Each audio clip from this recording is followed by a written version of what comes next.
Assalamualaikum warahmatullahi wabarakatuh. Pada kesempatan kali ini kita akan membahas tentang sastra anak.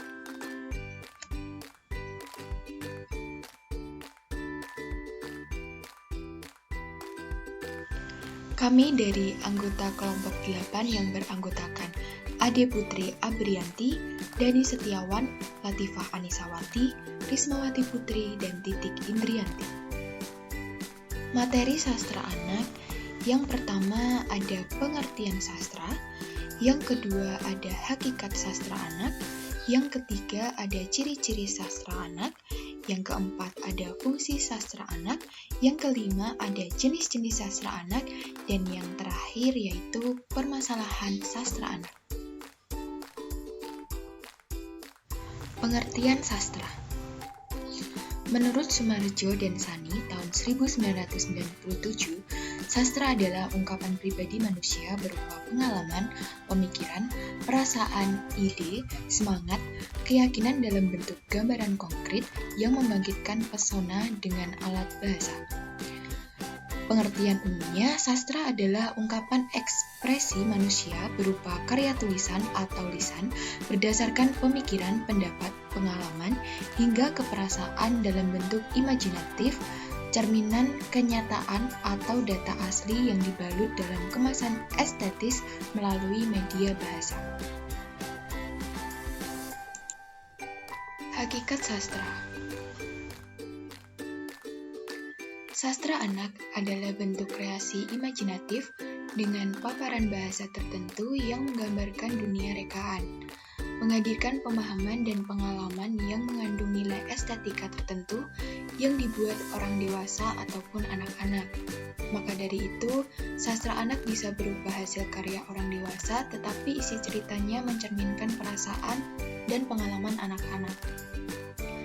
Apresiasi sastra anak adalah kegiatan menggali, menghayati karya yang sesuai dengan anak-anak, sehingga anak mampu menumbuhkan kecintaan dan menghargai karya sastra. Ciri-ciri sastra anak. Menurut Puryanto, secara garis besar, ciri dan syarat sastra anak adalah: yang pertama, cerita anak mengandung tema yang mendidik, alurnya lurus dan tidak berbelit-belit, menggunakan setting yang ada di sekitar atau ada di dunia anak, tokoh dan penokohan mengandung peneladanan yang baik, gaya bahasanya mudah dipahami tapi mampu mengembangkan bahasa anak, sudut pandang orang yang tepat, dan imajinasi masih dalam jangkauan anak. Yang kedua, puisi anak mengandung tema yang menyentuh, ritme yang meriangkan anak, tidak terlalu panjang, ada rima dan bunyi yang serasi dan indah, serta isinya bisa menambah wawasan pikiran anak. Buku anak-anak biasanya mencerminkan masalah-masalah masa kini. Hal-hal yang dibaca oleh anak-anak dalam koran, yang ditontonnya di layar televisi dan di bioskop, cenderung pada masalah-masalah masa kini. Bahkan yang dialaminya di rumah pun adalah situasi masa kini. Fungsi sastra. Yang pertama, sastra sebagai hiburan. Sastra anak biasanya dikemas dengan isi yang menarik untuk menghibur anak. Yang kedua, sastra sebagai bahasa. Belajar sastra adalah belajar bahasa secara praktik yang harus didasari dengan realisasi. Setiap karya merupakan kumpulan kata yang harus diteliti, ditelusuri, dianalisis, dan diintegrasikan. Yang ketiga yaitu sastra sebagai pendidikan. Sastra mengandung amanat berisi moral, pengembangan imajinasi kreativitas, pembentukan kepribadian anak, dan pengetahuan keterampilan anak. Yang terakhir yaitu sastra sebagai pengalaman. Maksud pengalaman adalah apa saja yang terjadi pada kehidupan kita untuk dihayati, dinikmati, dirasakan, dipikirkan, sehingga dapat lebih berinisiatif. Jenis-jenis sastra anak. Ada buku bergambar, fiksi realistik, fiksi sejarah, fiksi cerita, cerita fantasi, biografi, dan puisi. Pertama, buku bergambar. Buku bergambar adalah buku untuk anak-anak yang diperbanyak dengan gambar, baik sebagai alat penceritaan maupun sebagai ilustrasi. Tujuan buku bergambar untuk mendorong siswa ke arah apresiasi dan menumbuhkan rasa cinta terhadap buku. Ceritanya disajikan secara verbal dan harus menarik. Gambar mempengaruhi minat murid membaca cerita, maka gambar dalam cerita haruslah hidup dan komunikatif.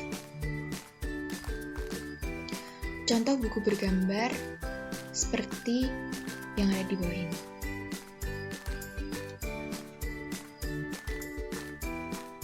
Kedua, fiksi realistik. Fiksi realistik adalah tulisan yang merefleksikan kehidupan secara akurat pada masa lampau ataupun sekarang. Fiksi ini mengisahkan kehidupan sekitar anak yang berkaitan dengan keluarga, teman, serta kehidupan lingkungan masyarakat.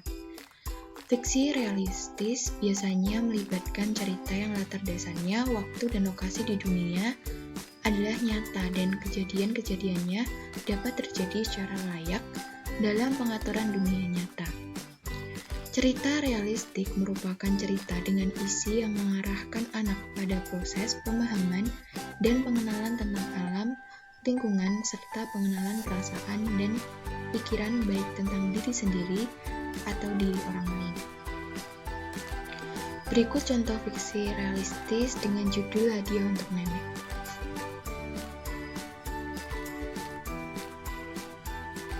Yang ketiga yaitu fiksi sejarah. Fiksi sejarah adalah cerita realistik yang disaudarakan pada masa lalu atau latar waktunya terjadi pada masa lalu. Pada karya fiksi sejarah, plot, alur, adegan, dialog, dan penokohannya terinspirasi oleh sejarah. Teks fiksi sejarah dapat berupa novel, legenda, maupun roman.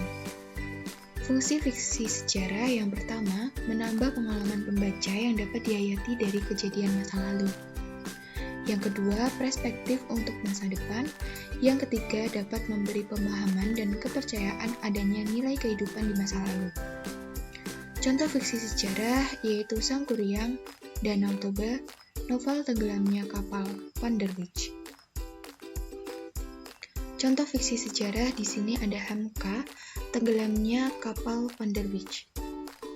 Salah satu contoh teks cerita fiksi sejarah adalah novel Tenggelamnya Kapal Van der Wijk karya penulis Haji Abdul Malik Karim Amrullah atau Hamka. Novel yang diterbitkan tahun 1938 ini berisi kisah cinta dengan latar belakang kondisi Sumatera di zaman kolonial Belanda. Meski berupa cerita fiksi, Tenggelamnya Kapal Van der Wijk tetap menyajikan fakta dengan menggambarkan adat istiadat Minangkabau.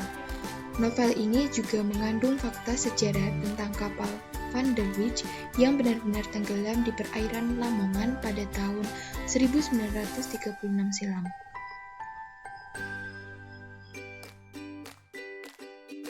Yang keempat, fiksi ilmu. Fiksi ilmu adalah cerita fantasi atau hasil imajinasi yang didasarkan pada pengetahuan, teori, dan spekulasi ilmiah yang masuk akal. Fiksi ilmu memberi kesempatan kepada anak untuk mengira-ngira keadaan yang akan datang dengan memprediksi dan mengimajinasikannya. Fiksi ilmu menantang anak percaya dengan sesuatu yang ada di pikiran mereka. Contoh fiksi ilmu yaitu Menuju Ruang Angkasa dari Hasna Sagita tahun 1993. Yang kedua, Rahasia Pelangi dari Riawani dan Sabrina. Yang ketiga, Kegagalan Si Manis Menjumpai Matahari dari Mas Rial tahun 1994. Dan yang terakhir, Rahasia Cermin Ajaib dari Winnie Anugrah tahun 1994. Berikut contoh fiksi ilmu Rahasia Pelangi.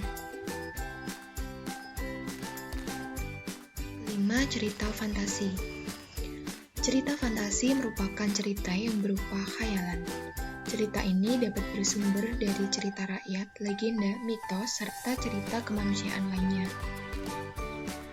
Jenis-jenis fantasi menurut Stewing Tahun 1980 yang pertama, fantasi sederhana untuk anak-anak kelas awal.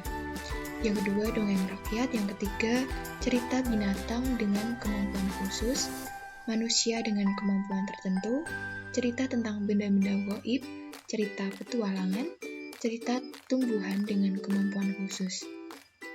Struktur cerita fantasi ada orientasi, konflik, resolusi, dan ending. Berikut contoh cerita fantasi yang berjudul Istana Bulan.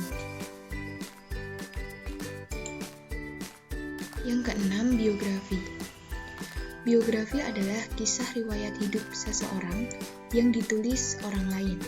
Sedangkan riwayat hidup yang ditulis diri sendiri disebut dengan autobiografi.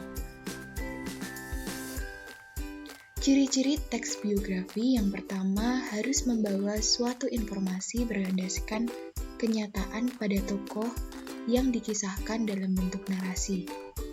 Yang kedua, membawa sebuah kenyataan pengalaman hidup sebuah tokoh untuk menyelesaikan masalahnya hingga pada akhirnya berhasil, sehingga harus dijadikan sebagai teladan.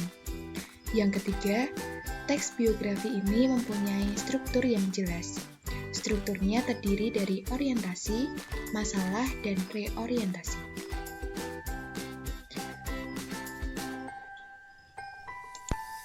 Berikut contoh teks biografi B.J. Habibie. Presiden ketiga Indonesia, B.J. Habibie merupakan seorang yang lahir di Parepare, Sulawesi Selatan pada tanggal 25 Juni 1936. B.J. Habibie merupakan putra keempat dari 8 bersaudara. Beliau menikah pada tanggal 12 Mei 1962 dengan Asri Ainun Habibie atau Ibu Ainun. B.J. Habibie memutuskan untuk pindah ke Bandung demi bersekolah di Governance.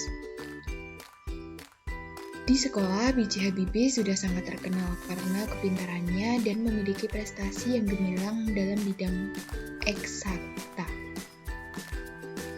Setelah selesai sekolah SMA, beliau melanjutkan studi di Universitas Indonesia Bandung, sekarang dikenal sebagai ITB. Setelah beliau lulus dari universitas, beliau pergi ke Jerman untuk melanjutkan pendidikannya di Teknische Hochschule Jerman. Pada tahun 1960, Habibie meraih gelar diploma dan gelar doktornya didapatkan pada tahun 1965. Pada masa jabatannya sebagai presiden, B.J. Habibie pernah mengecewakan banyak pihak ketika harus mengurus masalah mengenai Timor Timur. Pada masa pemerintahannya, Timor Timur lepas dari Indonesia dan menjadi sebuah negara yang merdeka. Yang ketujuh yaitu puisi. Puisi merupakan karya sastra yang terdiri dari beberapa larik atau bait. Puisi bisa disebut dengan sajak. Puisi dibagi menjadi dua, yaitu puisi yang ditulis orang dewasa dan puisi yang ditulis anak-anak. Puisi yang ditulis orang dewasa dan anak-anak memiliki perbedaan dari segi bahasa, tema, dan emosi yang digambarkan. Pada puisi penggambaran lebih tertuju pada dunia dan pengalaman anak. Berikut contoh puisi dengan judul Karangan Bunga. 3 anak kecil dalam langkah malu-malu datang ke Salemba sore itu. Ini dari kami bertiga, pita hitam pada karangan bunga, sebab kami ikut berduka bagi kakak yang ditembak mati siang tadi. Karya Taufik Ismail. Unsur intrinsik puisi pada puisi berjudul Karangan Bunga. Yang pertama yaitu tema, kepahlawanan. Yang kedua, amanat. Kita harus menghargai jasa para pahlawan dan kita harus meneruskan perjuangan para pahlawan. Yang ketiga, sudut pandang. Sudut pandang yang digunakan yaitu orang ketiga. Yang keempat, nada dan suasana. Nada sedih menimbulkan suasana duka. Yang kelima, tipografi. Bentuknya rapi, terdiri dari 2 bait. Bait pertama terdiri dari 4 baris, bait kedua terdiri dari 5 baris. Yang keenam, irama. Bait pertama bersajak ABCD, bait kedua bersajak AAABB. Penginderaan, citraan atau imajinasi, penglihatan. Bait pertama baris 1-4, bait kedua baris 1-2, bait kedua baris 4-5.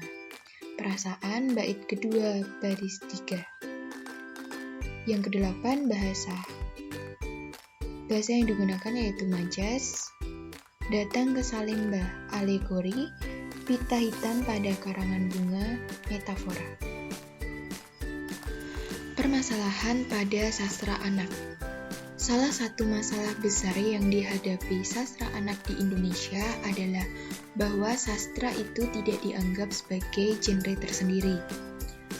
Sastra anak terkatung-katung di bawah bayangan dongeng-dongeng lama yang selalu muncul di beberapa halaman buku kurikulum anak SD dan bukannya di sebuah rubrik surat kabar.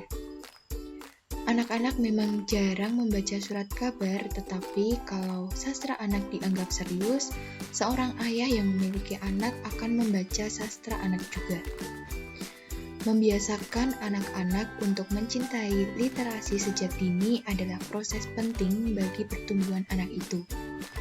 Banyak sekali isu yang membahas bahwa literasi di Indonesia rendah dan bahwa masalahnya ada di fasilitas, keterbiasaan, dan lainnya. Itu hal yang benar juga, tetapi kenapa tidak ada yang menyebutkan bahwa salah satu akar permasalahan rendahnya literasi di Indonesia karena sastra anak diabaikan. Ketika sastra anak diabaikan, selera dan imajinasi anak-anak pun terpinggirkan. Anak-anak itu akan tumbuh dengan tidak menyukai literasi atau mereka terbiasa dengan cerita-cerita datar sehingga tidak mau membaca cerita-cerita liar. Seolah selera mereka sudah ditentukan sejak mereka kecil. Sastra anak bukan sastra yang harus disodorkan pada tangan-tangan konservatif. Sastra anak juga tidak harus berisi cerita-cerita sepele karena mengira imajinasi anak-anak itu rendahan. Mendorong sastra anak ke tempat yang lebih baik artinya mendukung anak-anak untuk mengolah imajinasinya sekaligus mencintai literasi. Orang-orang yang disebut sastrawan juga tidak harus melulu orang-orang yang menulis sastra dewasa. Bisa juga orang-orang yang menulis sastra anak dengan serius. Namun, apalah artinya semua kalimat tersebut jika sastra anak masih termarginalkan? Strategi pembelajaran. Strategi pembelajaran siswa yang bersifat menyenangkan anak adalah strategi pembelajaran yang terdapat unsur hiburan di dalamnya dan juga tidak membosankan, memiliki kreativitas agar anak dan guru dapat melakukan kegiatan pembelajaran dengan sepenuh hati serta memiliki semangat dan antusiasi yang tinggi. Strategi yang dapat diterapkan yaitu bercerita, berbicara, bercakap-cakap, mengungkapkan pengalaman, membaca puisi, menulis narasi, mengarang terikat dan bebas, menulis berdasarkan gambar, mengoptimalisasikan karya sastra. Strategi bekal guru mengajar sastra. Yang pertama, mendidik siswa agar menumbuhkan rasa kecintaan terhadap sastra. Yang kedua, membekali siswa agar nantinya dapat menggali karirnya dalam menyongsong kehidupan masa depan. Yang ketiga, membekali diri sendiri agar mampu mengapresiasi karya sastra sebelum mengajarkan kepada siswa. Metode untuk siswa yang pertama, menyimak. Siswa mampu menuliskan kesan mengenal hal yang sudah disimak, sehingga mampu menceritakan kembali hal-hal yang disimak, baik dalam bentuk lisan maupun tulisan. Yang kedua, melisankan.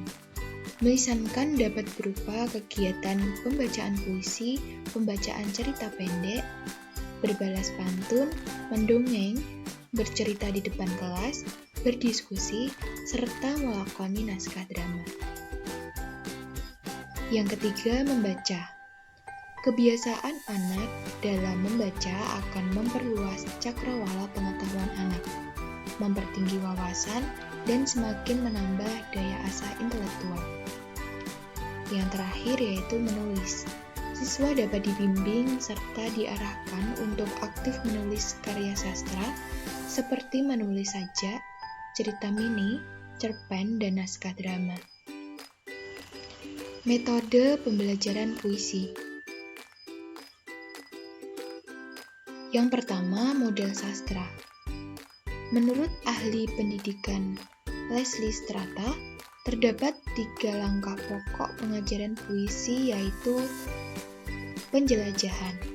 Adanya kesempatan kepada peserta didik untuk belajar fiksi beserta cara membaca dan menghayati puisi secara langsung.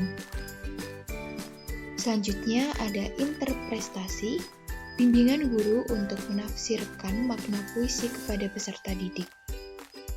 Selanjutnya, rekreasi atau pendalaman. Peserta didik merekreasikan dengan mengubah fiksi menjadi dialog. Yang kedua yaitu model sinektik.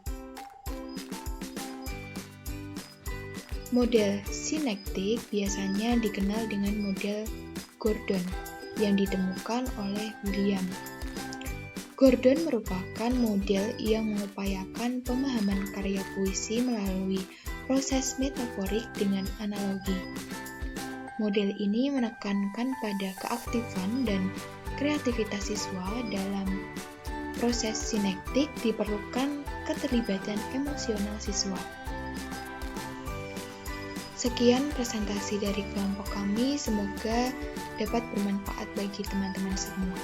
Wassalamualaikum warahmatullahi wabarakatuh.